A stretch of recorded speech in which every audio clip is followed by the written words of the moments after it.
ఒక్కసారి ఊహించుకోండి, ప్రపంచం మొత్తం నీళ్లతో నిండిపోయింది. నెలల తరబడి ఒక ఓడలో చిక్కుకుపోయారు. చుట్టూ పూర్తి నిశ్శబ్దం. ఎలా ఉంటుంది? ఈరోజు మనం ఆదికాండము 8వ అధ్యాయంలోకి వెళదాం.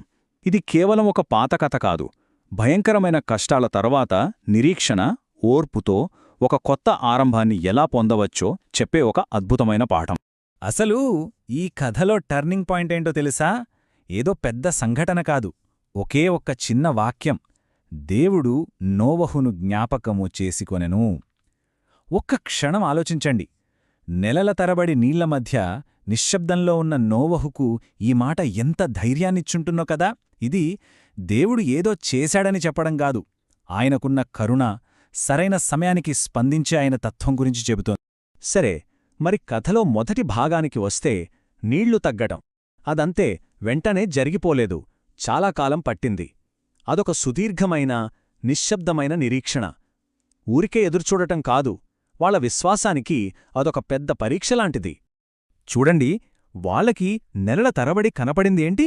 కేవలం నీళ్లు, అంతే. అంతా అయోమయం, ఏదీ వాళ్ల చేతుల్లో లేదు. ఇక్కడే మనందరికీ ఒక ముఖ్యమైన పాఠం ఉంది కదా. మన జీవితంలో కూడా కొన్నిసార్లు మనం చేయగలిగిందేమీ ఉండదు, కేవలం ఓపికతో వేసి ఉండటం, మన కంట్రోల్లో లేనిదానిపై నమ్మకం ఉంచటం, అంతే. నిజానికి ఈ రోజుల్లో మన ఫాస్ట్ లైఫ్లో ఇలాంటి ఓపిక చాలా అవసరం. ఈ టైంలైన్ చూస్తే మనకు ఆ వెయిటింగ్ పీరియడ్ ఎంత పెద్దదో అర్థమవుతోంది.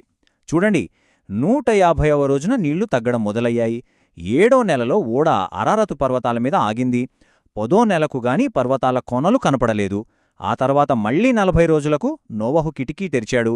అంటే ఎంతకాలం వాళ్ల ఓపిక ఏ స్థాయిలో పరీక్షించబడిందో మనం ఊహించుకోవచ్చు. ఇక్కడ్నించి కథ మారుతుంది. కేవలం ఎదురుచూటం కాదు, నోవహు యాక్షన్ తీసుకుంటాడు. ఒక చిన్న ఆశ కోసం, ఒక సూచన కోసం వెతకడం మొదలుపెడతాడు. మరి ఆ వెతుకులాటలో హీరోలెవరో తెలుసా? పక్షులు. ఈ పక్షుల ప్రయాణం అచ్చం ఒక చిన్న డ్రామాలా ఉంటుంది. మొదట ఒక కాకిని పంపాడు, అది అటూ ఇటూ తిరిగింది.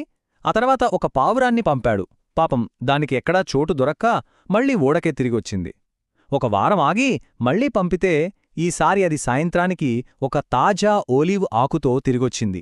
అదే మొదటి ఆశకిరణం. కొత్త జీవితం మొదలవబోతోందనడానికి అదే మొదటి గుర్తు.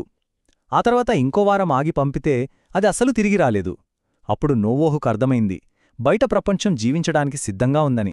ఆ చిన్న ఓలీవాకు అది మామూలాకు కాదు, అది శాంతికి, కొత్త జీవితానికి ఒక సింబల్.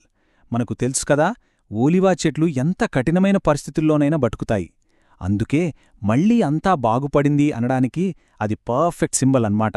ఆ ఆకుతో వచ్చిన సందేశమేంటంటే, ఇక దేవుని తీర్పు ముగిసింది, భూమి మళ్లీ జీవంతో నిండబోతోంది అని. రైట్. ఇప్పుడు మనం కథలో క్లైమాక్స్కొచ్చేశాం. దాదాపు 1 సంవత్సరం తరువాత నోవహు, ఆయన కుటుంబం, ఆ జీవరాశులన్నీ ఫైనల్గా ఓడలోంచి బయటకడుగు పెట్టబోతున్నాయి, ఒక కొత్త ప్రపంచంలోకి, వెలుగులోకి. ఈ నంబర్ చూడండి, 601. అది నోవహు వయస్సు. ఆ ఒక్క నంబర్తోనే మనకర్థమైపోతుంది ఈ ప్రయాణం ఆయన జీవితంలో ఎంత పెద్ద భాగమో. ఇది కేవలం ఓ ఏడాది కథ కాదు, అది ఆయన జీవితకాలపు విశ్వాసానికి, సహనానికి ఒక సాక్ష్యం. దేవుడు ఇచ్చిన ఆజ్ఞను గమనించండి. బయటకు రండి అని మాత్రమే చెప్పలేదు, ఫలించి, అభివృద్ధి చెంది, ఈ భూమిని నింపండి అని ఆశీర్వదించాడు.